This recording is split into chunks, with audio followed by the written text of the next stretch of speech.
Hydratez-vous. Bonjour à tous, bienvenue sur ma chaîne YouTube. Pour ceux qui me connaissent pas, je suis coach en chrononutrition à Marseille. Je voulais vous parler d'un sujet qui revient beaucoup pour les gens qui connaissent pas forcément la chrononutrition. C'est le sujet du régime Dukan qu'on compare souvent à la chrononutrition. On va voir pourquoi et comment ces deux façons de manger sont différentes. Donc c'est parti.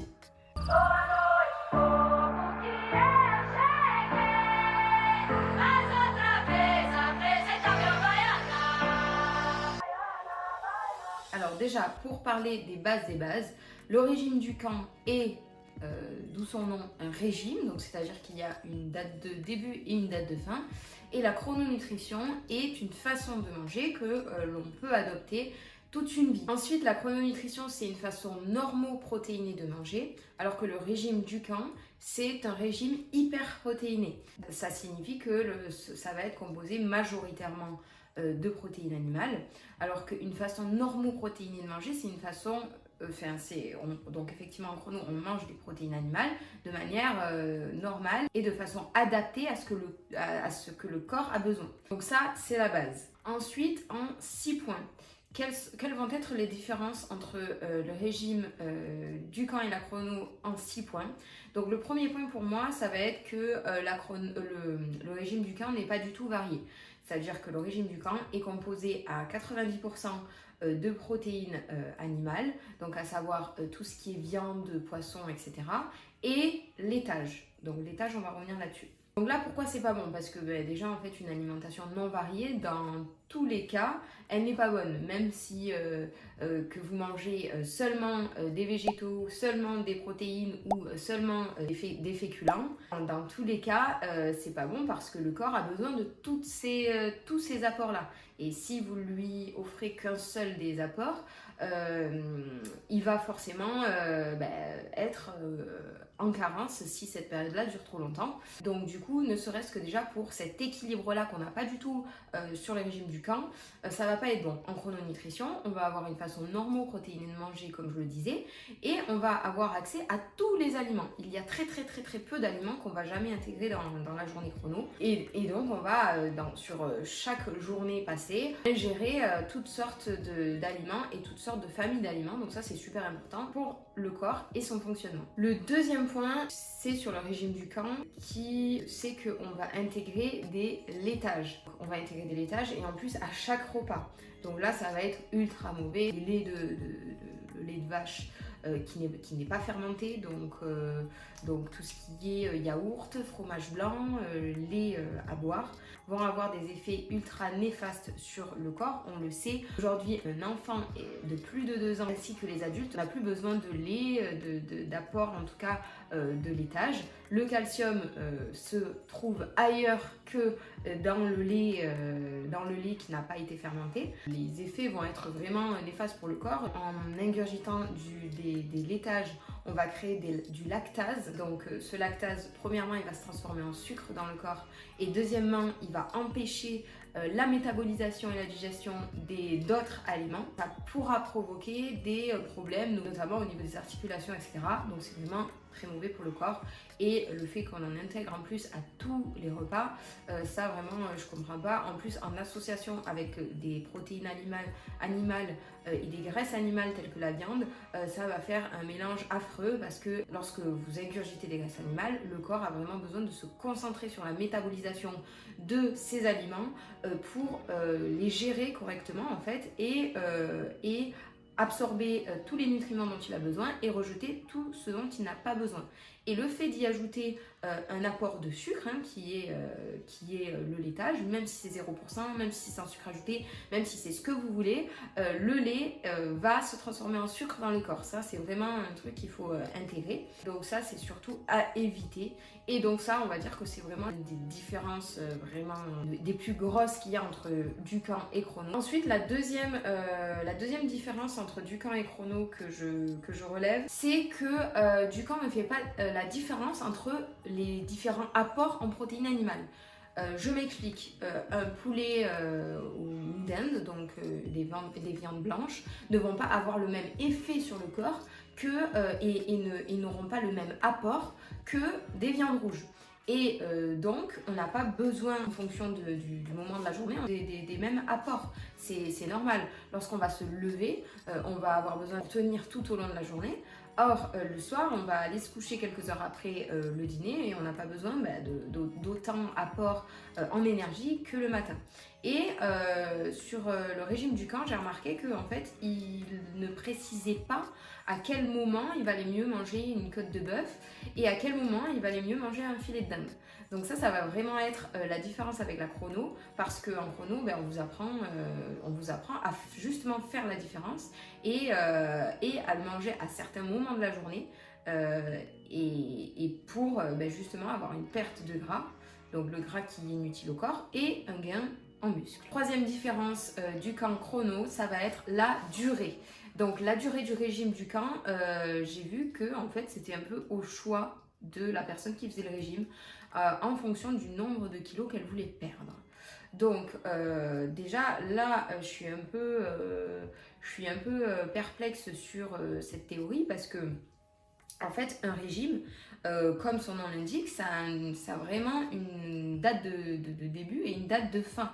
C'est super important parce que lors d'un régime, vous allez restreindre votre corps à un minimum de calories, un minimum d'aliments, un minimum de repas, etc. Et le fait en fait de le faire trop traîner, le corps va forcément à un moment donné être en carence parce qu'il sera en manque de quelque chose. Donc là, en l'occurrence, on l'a vu en début de vidéo, il sera en manque de certains aliments, de certains apports nutritionnels par rapport au fait qu'il y ait peu d'aliments qui soient autorisés dans le régime.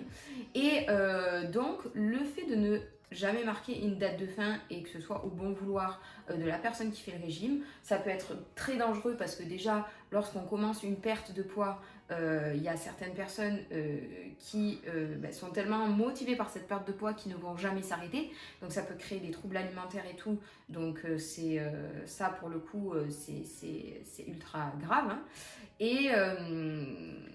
Et en plus de ça, à quel moment on s'arrête, quoi? À quel moment on s'arrête? Nous, on sait que en tant qu'être humain, on n'est jamais satisfait par ce qu'on peut avoir. Et donc, du coup, le fait de ne jamais avoir de date butoir, ça peut être vraiment dangereux. D'autant que les personnes qui font le régime ne sont pas censées savoir à quel moment elles sont en carence de tel ou tel nutriment. Et donc ça peut entraîner des fatigues, des maux de tête, des douleurs et dans tous les cas, le fait que le corps soit en carence de quoi que ce soit, c'est très mauvais, ça peut entraîner un dysfonctionnement du corps. Et du coup, ça m'amène à mon cinquième point qui est en fait, du coup, qu'est-ce qui se passe après? Qu'est-ce qui se passe après le régime du camp? On nous explique à aucun moment comment on mange après avoir fait le régime.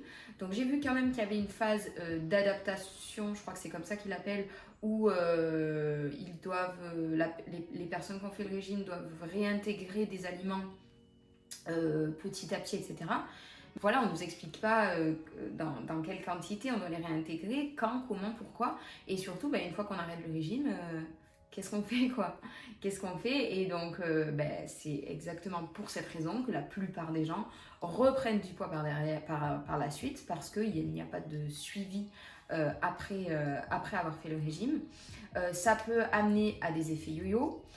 Donc c'est-à-dire on arrête le régime, on voit qu'on reprend du poids, on reprend le régime, on perd du poids, on arrête le régime, etc.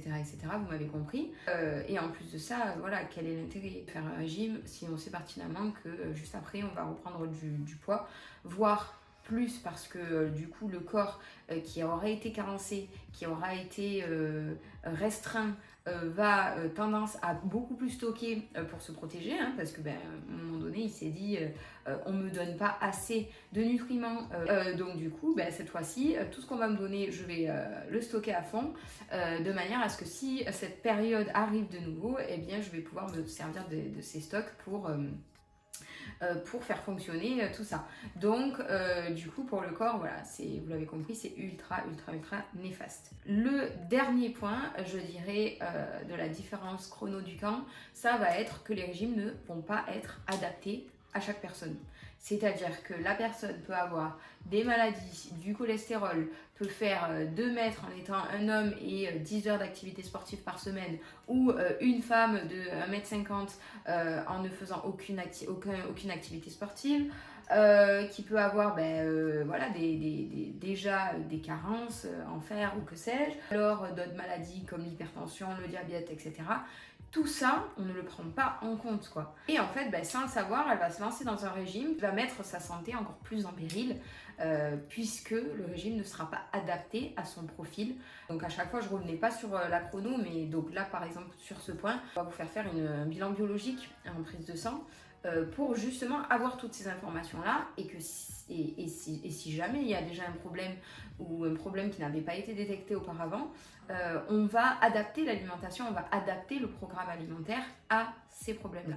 Donc voilà, ça va être les points majoritairement pour lesquels je vous déconseille fortement de vous lancer dans un régime du camp, même si vous êtes pressé de perdre du poids.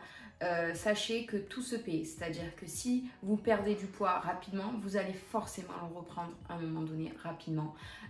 Et en plus de ça, au passage, en ayant abîmé votre corps. Donc c'est sûr qu'en chrononutrition, vous allez mettre plus de temps à perdre du poids qu'un régime restrictif, c'est évident.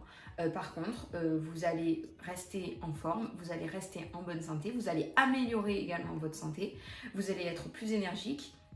Et surtout, vous allez, ça va être une stratégie sur du long terme, donc c'est-à-dire qu'il n'y a pas de reprise de poids par la suite. Vous continuez la chrono normalement. Et en tout cas, nous, en tant que chrono coach, en collaboration avec le docteur de labo, on fait tout pour que la chrono soit agréable et soit intégrée à votre quotidien de manière totalement normale, sans que ça vous prenne la tête. Voilà, écoutez, c'est la fin de cette vidéo. Merci d'avoir suivi jusqu'à la fin. N'oubliez pas de vous abonner, s'il vous plaît, c'est super important. Et je vous dis à bientôt sur une prochaine vidéo. Ciao!